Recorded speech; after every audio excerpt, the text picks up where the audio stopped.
আসসালামু আলাইকুম। বিবিসি আন্তর্জাতিক বিশ্ব সংবাদে আপনাকে স্বাগত। শুরুতে সংবাদ শিরোনাম, পরে বিস্তারিত। বাংলাদেশের সর্বশেষ গুরুত্বপূর্ণ আপডেট সংবাদে আপনাকে স্বাগত। শুরুতেই সংবাদ শিরোনাম, পরে বিস্তারিত। প্রথমেই জানাবো আমাদের হাতে থাকা সর্বশেষ গুরুত্বপূর্ণ সবথেকে তাজা আপডেট সংবাদ। শহীদ মিনারে লাগাতার অবস্থানে প্রাথমিক শিক্ষকরা, 2 উপদেষ্টার পদত্যাগ দাবি। 3 দফা দাবিতে আন্দোলনে নেমে পুলিশের লাঠিপেটার শিকার হওয়ার পর সরকারি প্রাথমিক বিদ্যালয়ের শিক্ষকরা রাজধানীর কেন্দ্রীয় শহীদ মিনারে লাগাতার অবস্থান কর্মসূচি পালন করছেন। একই সঙ্গে তারা সারা দেশে বিদ্যালয় পূর্ণদিবস কর্মবিরতি পালন করছেন। এরপর জানাবো সেনা কর্মকর্তাদের মামলায় আইনজীবীর পদ থেকে সরে দাঁড়ালেন ব্যারিস্টার সারোয়ার। পেশাগত অসদাচরণ ও স্বার্থের দ্বন্দ্ব এড়াতে সেনা কর্মকর্তাদের পক্ষে থাকা গুমের 2টি মামলা এবং রামপুরায় 28 জনকে হত্যা মামলায় নিজেকে প্রত্যাহার করে নিয়েছেন আইনজীবী ব্যারিস্টার এম সারোয়ার হোসেন।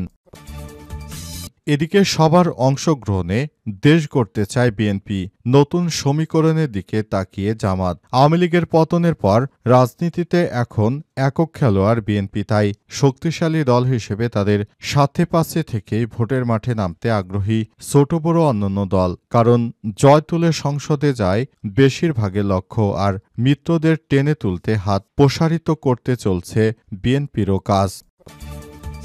জানাবো কুমিল্লা 3 পরিবর্তন করে ঢাকা 10 আসনে ভোটার হোসেন আসিফ মাহমুদ। ঢাকা 10 সংসদীয় আসনে ভোটার হোসেন স্থানীয় সরকার, পল্লী উন্নয়ন ও সম্পদ মন্ত্রণালয়ের উপদেষ্টা আসিফ মাহমুদ সচিব হয়ে আজ স্থানীয় সরকার মন্ত্রণালয়ের জনসংযোগ বিভাগে গণমাধ্যমকে এই তথ্য নিশ্চিত করেছেন তিনি। বার্তায় বলা হয়েছে, উপদেষ্টা আসিফ মাহমুদ বিকাল 3টায় ধানমন্ডি থানা নির্বাচন কার্যালয়ে উপস্থিত থেকে ভোটার হবেন। ধানমন্ডি, নিউ মার্কেট, কলাবাগান ও হাজারীবাগ থানা নিয়ে গঠিত ঢাকা 10 আসন। বিএনপি এই আসনে এখনও প্রার্থী ঘোষণা করেনি। নির্বাচনী আসন সমঝোতা নিয়ে আলোচনা চলছে, তবে সুপ্রিম কোর্টের আইনজীবী জসিমউদ্দিন সরকারকে এই আসনে প্রার্থী ঘোষণা করেছে বাংলাদেশ জামাত ইসলাম। এর আগে মুরাদনগর উপজেলা নিয়ে গঠিত কুমিল্লা 3 আসনে ভোটার ছিলেন উপদেষ্টা আসিফ মাহমুদ সজীব। সেখান থেকে তিনি নির্বাচন করতে পারেন এমন গুঞ্জন উঠেছিল, তবে সেটা আপাতত আর হচ্ছে না। এবং সর্বশেষ জানাবো অনুষ্ঠানে ঘুমিয়ে পড়লেন ট্রাম্প, স্বাস্থ্য নিয়ে প্রশ্ন।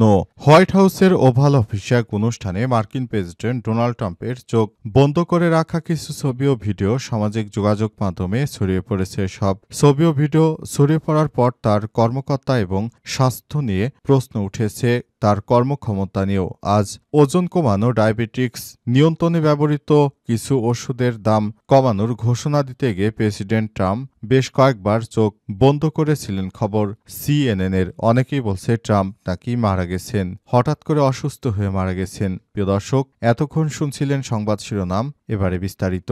তবে তার আগে বন্ধুরা, অনুরোধ থাকবে এই সংবাদটিতে একটি লাইক দিন।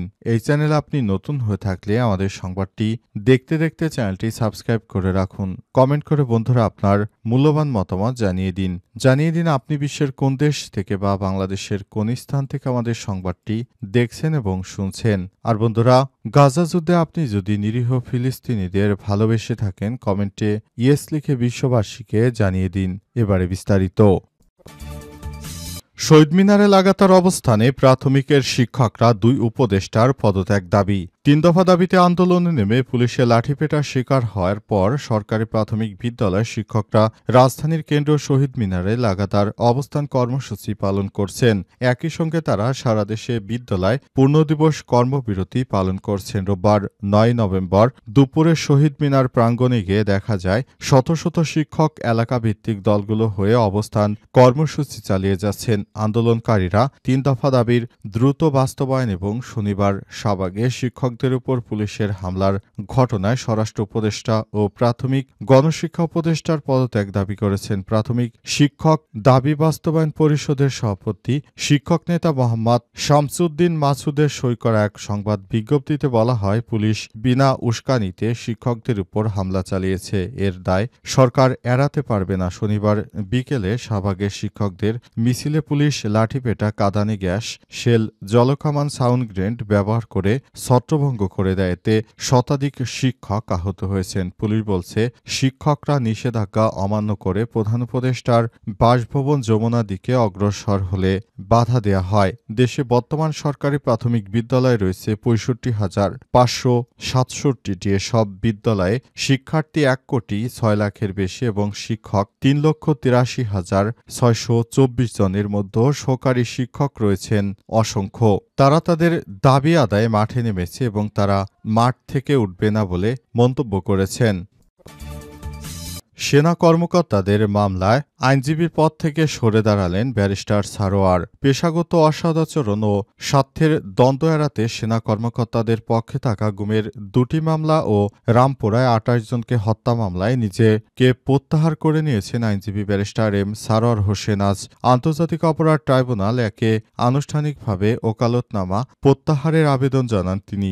আদালত গুমের ২ মামলায় সারোয়ারসহ ৫ আইনজীবীর ওকালত বাতিল করে নতুন করে আইনজীবী নিয়োগের নির্দেশ দিয়েছেন। আদালত কক্ষে ব্যারিস্টার সারোয়ার বলেছেন, আমার নিজের গুমের ঘটনায় আমি একটি অভিযোগ প্রসিকিউশনে জমা দিয়েছি। সেই অভিযোগে কয়েকজন সাবেক সেনা কর্মকর্তার নাম রয়েছে। তাই এই কারণে তাদের পক্ষে আইনজীবী হয়ে থাকা আমার জন্য স্বার্থের দ্বন্দ্ব তৈরি হয়েছিল। এর আগে চলতি ২১শে অক্টোবর গুমের ২টি মামলায় সাবেক ১৩ সেনা কর্মকর্তা এবং রামপুরায় ২৮ জনকে হত্যা মামলায় আরও ২ সেনা কর্মকর্তাকে গ্রেপ্তার দেখিয়ে কারাগারে পাঠানোর নির্দেশ দেওয়া হয়। এদিকে ব্যারিস্টার সারোয়ার সরে দাঁড়ানোর পর সংশ্লিষ্ট সেনা কর্মকর্তারা নতুন আইনজীবী নিয়োগ দিয়েছেন। নতুন করে গুমের মামলায় ৯ জন সেনা কর্মকর্তার পক্ষে লড়বেন ৫ আইনজীবী। তারা হলেন তাবারুল হোসেন ভূঁইয়া, মাসুদ সালাউদ্দিন, ব্যারিস্টার মহিউদ্দিন, মহিদুল ইসলাম, ব্যারিস্টার হাফিজুর রহমান।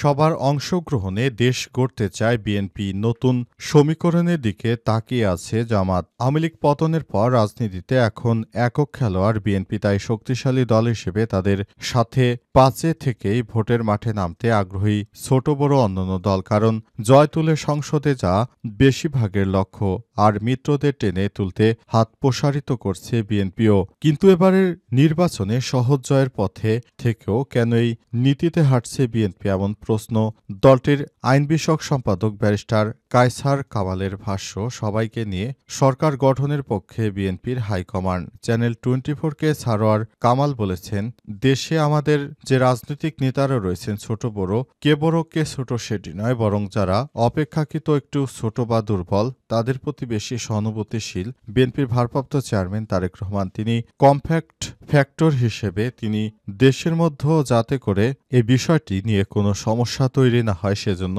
এই ধরনের বিষয়াদি তিনি অত্যন্ত দুঃখজনকভাবে বিষয়টিকে জানিয়েছেন, যাতে করে দেশের মধ্যে কোনো বিশৃঙ্খল পরিস্থিতি তৈরি না হয় সেজন্য বিএনপি প্রথম থেকে চেষ্টা করছিল। তবে মাঝপথে বিএনপির সঙ্গে সমমনাদের একটু অমিল হয়েছিল। অবশেষে সেই বিষয়গুলো আবার সামনে আসে এবং অন্তর্বর্তীকালীন সরকারের প্রধান উপদেষ্টা প্রফেসর ড. মোহাম্মদ ইউনূসের সরকার এই বিষয়গুলোকে ঠিকভাবে করার জন্য তিনি কাজ করছেন।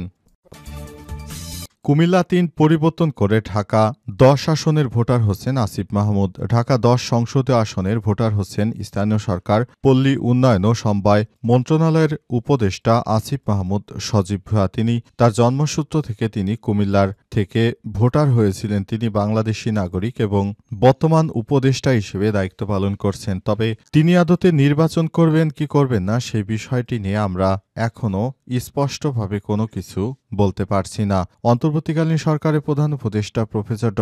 মোহাম্মদ ইউনূসের সরকার নতুন বাংলাদেশ গড়ে তোলার জন্য যে কার্যক্রম চালাচ্ছে তার মধ্যে শিক্ষার্থীরাও তার উপদেষ্টা পরিষদে রয়েছে। তার মধ্যে উপদেষ্টা আসিফ মাহমুদ সজীব ভূঁইয়া অন্যতম। তিনি শেখ হাসিনা পালিয়ে যাবার আগের দিন এক দফা ঘোষণা করেছিলেন। তার এক দফার কারণে সেদিন শেখ হাসিনা পালিয়ে যেতে বাধ্য হয়। অবস্থায় তিনি নির্বাচনে অংশগ্রহণ করতে চেয়েছিলেন বোধহয়। তবে কুমিল্লায় বিএনপির ব্যাপক কোন্দল থাকার কারণে তিনি কুমিল্লা থেকে ট্রান্সফার হয়ে তার ভোটকে ঢাকা ১০ আসনে নিয়ে এসেছেন। সেখানে তিনি হয়তো নির্বাচনে অংশগ্রহণ করতে পারেন। তিনি যদি নির্বাচনে অংশগ্রহণ করেন তাহলে সেটা জাতীয় নাগরিক পার্টি এনসিপি থেকে তিনি নির্বাচনে অংশগ্রহণ করতে পারেন।